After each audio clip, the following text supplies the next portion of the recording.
문화센터에서 근무할 적에 영유아 수업을 매주 들으러 오던 남매 쌍둥이 엄마가 있었다. 쌍둥이 엄마 멋있다고, 힘드시겠지만 정말 부럽다고 초파를 던지는 나를 볼 때마다 그녀는 어떤 생각을 했을까? 너가 한번 나와봐라. 부럽다는 소리가 입 밖에 나오나 라는 생각을 하진 않았을까?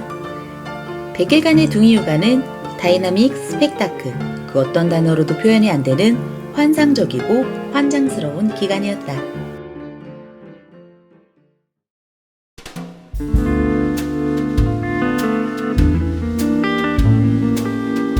첫째 유치원을 늘 차로 등원하다가 둥이를 혼자 어찌할 수 없어 유모차부터 구입했다.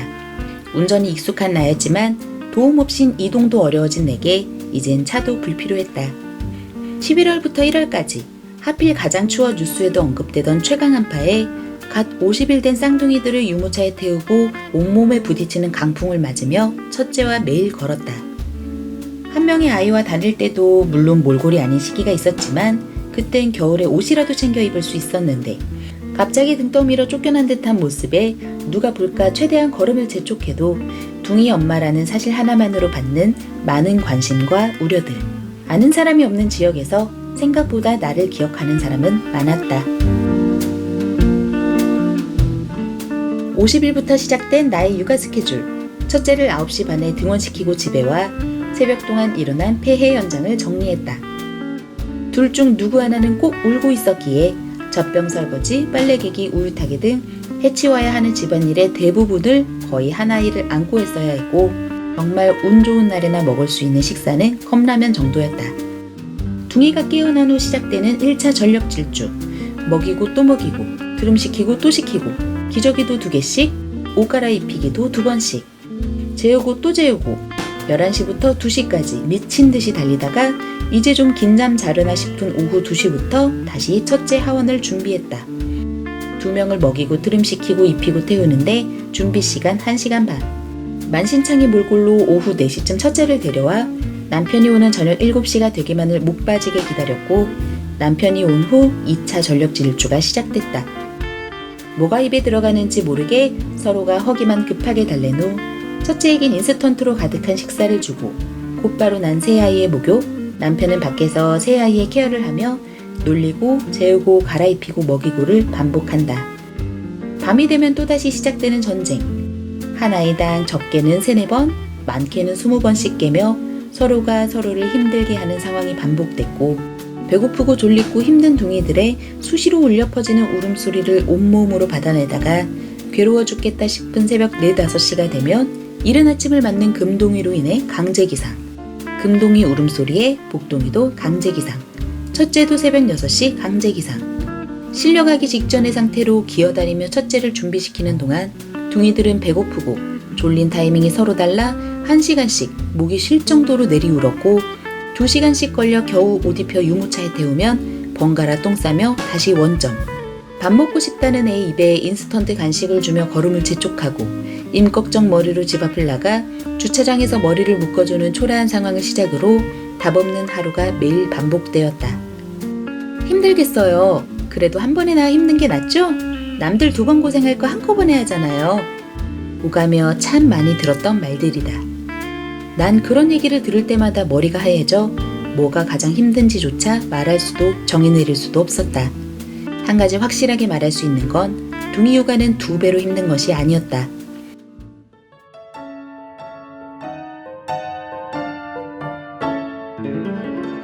한 명이 깨면 다른 한 명이 깨고 얘 먹이기 시작하면 다른 애 울기 시작하고 둘 다 동시에 하려면 꼭 탈이 나고 둘을 따로 해주려면 하나의 목 터져라 울려야 하고 모든 것이 동시다발적으로 이루어졌고 하나의 상황도 온전히 해결할 수 없었기에 둥이들은 늘 부족한 상태로 힘듦을 맞아야 했고 그로 인한 짜증과 울음이 더해지고 더해져 2배가 아닌 체감 5배, 10배의 힘듦으로 다가왔다. 어느 순간부터는 한 아이가 꿈틀대면 덜컥 겁부터 나기 시작했다. 새벽에 깨는 2 녀석을 먹이고 수습한 후 이제 좀 쉬려는 찰나 먼저 잠든 둥이가 또다시 기지개를 펴면 절망감이 저 끝까지 내려왔다. 밥은커녕 머리를 며칠 전에 감았는지 아침에 이는 닦았었는지 무슨 할 일이 있었는지도 잊고 살았고 늘 잠에 취해 있어 먼저 깬 녀석이 다른 녀석을 깨울까봐 황급히 안고 튀어나가다가 바운서에 걸려 넘어지기도 하고 분유통을 까다 손을 비이는 일, 뜨거운 물에 데이는 일 등의 사고도 잦았으며 정신을 놓고 다탄 분유를 떨어뜨려 좌절하기도 했다. 매일 새벽부터 울려 퍼지는 둥이들의 합창 울음소리 때문에 중문이 없는 우리 집에 혹여 아동학대 신고가 들어오진 않을까 이웃을 만나면 죄송하다고 사과부터 했고 앞이 보이지 않는 무시무시한 상황에 우는 둥이들을 뒤로 한 채 주저앉아 엉엉 울기도 양쪽으로 우는 둥이들에게 제발 좀 도와달라고 외치기도 했다. 늘 토하고 갈아입히는 것이 일상이라 선물 받은 쌍둥이 옷을 함께 입히고 있는 경우는 드물었고 두 손과 발이 늘 함께 움직이고 있으니 사랑스러운 베네짓이 보일 때에도 휴대폰을 들 수 있는 여분의 손이 없었다. 예쁜 옷, 예쁜 사진 다 필요 없다. 뭐든 괜찮으니 누가 잠깐 우유 한 번만이라도 편히 먹여주면 좋겠다. 토하지 않게 10분만 안아주고 갔으면 좋겠다는 간절한 바람. 몸이 힘든 것도 물론 최악이 없지만 마음이 힘들기 시작하면 걷잡을 수 없이 깊어지는 우울감은 여건이 부족한 나에게 와서 힘들게 만들었나? 한없이 죄책감 가져지게 만드는 나를 가장 크게 옥죄는 괴로움이었다. 안쓰러운 마음, 물론 그것도 컸지만 당장 내가 너무 아프고 괴로워 돌연사할 것만 같았다. 나 진짜 죽을 것 같아. 우리는 서로가 할 수 있는 최대의 영역, 핀이 나가는 상황들을 제거해가며 살기 위한 방법들을 정해나갔다.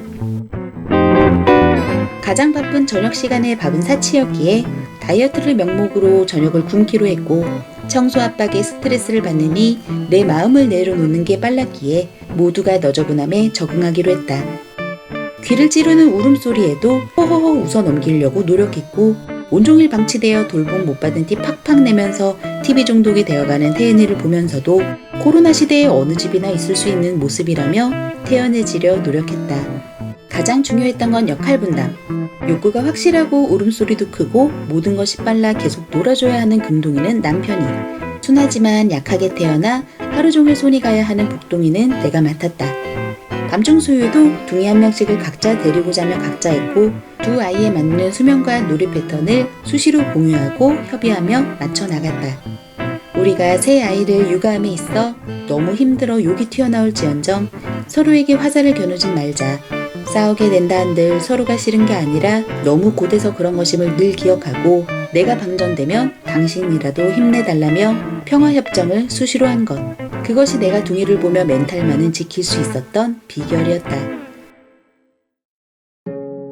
조금씩 눈에 띄는 변화가 찾아오기 시작한 건 약 70일부터였다. 얼굴을 마주보고 웃어주고 옹알이를 시작하고 감당하기 어려운 정도로 뿔나면 울던 금동이가 갑자기 철이 들었나 잘 울지 않았고 속이 불편해 하루 종일 괴로워했던 복동이도 맞는 분유에 정착해 한결 얼굴이 편해졌으며 동일한 수면의식 덕분인지 잘 못 자던 아이들이 밤을 구분하기 시작했고 각자 편애하는 취향들이 눈에 띄게 드러나며 80일, 90일을 맞으니 점점 노하우와 방법들이 정착됐다.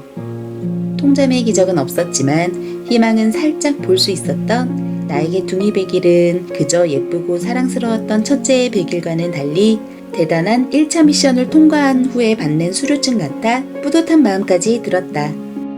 그리고 나 죽겠다 노래 부르느라 생각 못했던 녀석들의 안부.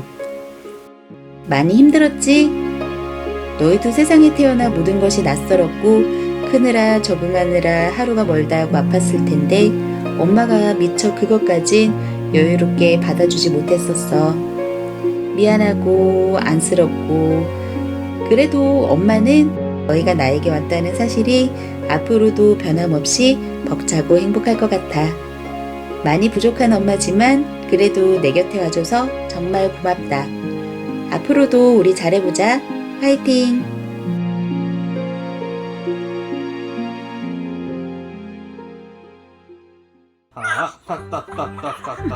하나, 둘, 셋, 넷. 하나, 둘, 셋, 넷. 와. 너무 맛있어, 너무 맛있어.